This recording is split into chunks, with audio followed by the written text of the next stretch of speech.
بسم الله الرحمن الرحيم. السلام عليكم ورحمة الله وبركاته. ايه رأيكم بقى في هريسة الشطة الجميلة دي؟ طبعا مفيش بيت يستغنى عن هريسة الشطة بقى في المخللات، بنستخدمها في التتبيلات في الاكل برضو. هتقعد معاكي بقى من السنة للسنة. كل سنة وحضراتكم طيبين. دخل علينا رمضان، فالحاجات دي بتنجز معانا وقت كتير. يلا بينا نشوف هنعملها ازاي. انا معايا فلفل هنا سبايسي. بصوا لازم يكون طازة وفريش كده حبيبي، عشان ايه؟ يدينا نتيجة حلوة. بص انا شكله جميل وبيلمع ازاي، عشان يكون سهل علينا لما نضربه في الكبة.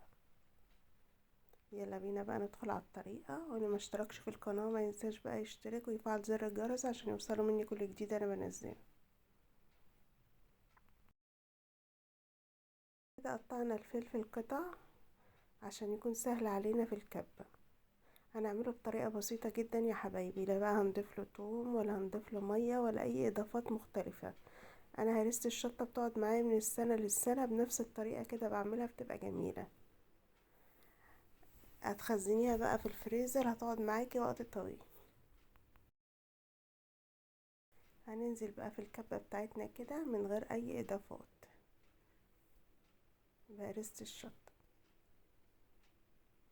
في ناس بقى بتضيف لها توم، لا انا ما بحبش الاضافات الزيادة دي. كده هنبتدي بقى نضربهم يا حبايبي.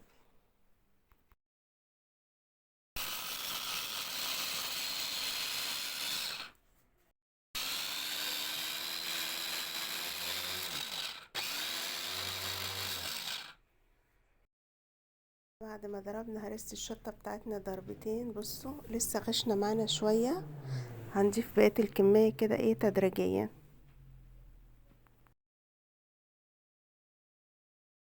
وهنبتدي نضرب كده جزء جزء يا حبايبي.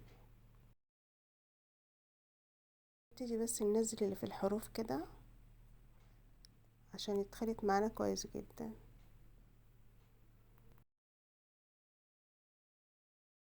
هننزل بقى ببقية الكمية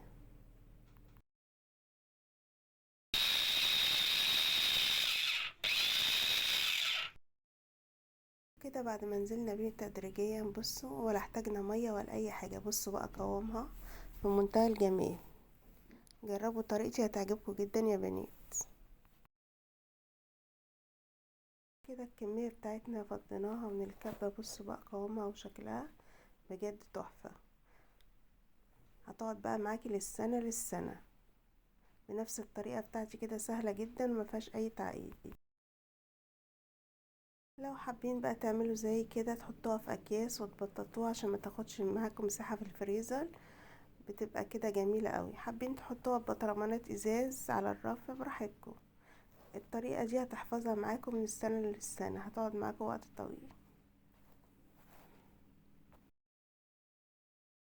وكده بص عملنا جزء ببطرمان وجزء استخدمناه عملناه في اكياس، هيقعد معاكم من السنة للسنة. ده ممكن بقى تحطوه بقى على الرف وتستخدموا منه. انتوا طبعا عارفين في السوبر ماركت البطرمان ده بيتباع بكام.